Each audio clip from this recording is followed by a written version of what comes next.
माननीय सभामुख महोदय, हामीले यो सदनमा विरोधको लागि विरोध गरेका होइनौँ। यो प्रश्न पार्न चाहन्छु।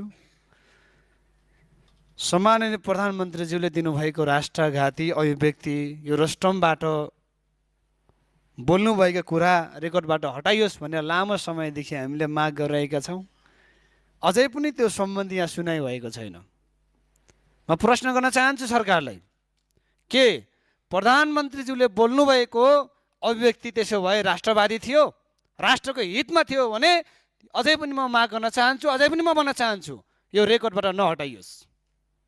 तर यदि यो राष्ट्रको हित विपरीत छ, राष्ट्रघाती अभिव्यक्ति दिनुभएको हो भने यो रेकर्डबाट तुरुन्त हटाइयोस्। सभामुख महोदय, म माग गर्न चाहन्छु। र प्रधानमन्त्रीज्यूले पार्टीभन्दा ठुलो देश हो सभामुख महोदय। श्रम संस्कृति पार्टी हाम्रो पार्टीले थाहा छ, देश हाम्रो पार्टीभन्दा ठुलो। उहाँले कता चितवनतिर गएर स्पष्टीकरण दिने होइन सभामुख महोदय। हामीले प्रधानमन्त्रीज्यूको राष्ट्रघाती अभिव्यक्ति यो सम्मानित रोस्टमबाट आएर करेक्सन गर्नुपर्छ हामीले भनिरहेका छौँ। तर अहिलेसम्म व्यवस्था छ, बेखबर छ सभामुख महोदय। त्यसैले यो राष्ट्रको विषयमा हामी चिन्तित छौँ र चिन्तन गरिरहेका छौँ। त्यसैले प्रधानमन्त्रीज्यूले दिनुभएको राष्ट्रघाती अभिव्यक्ति चाँडोभन्दा चाँडो करेक्सन गरोस् भन्न चाहन्छु।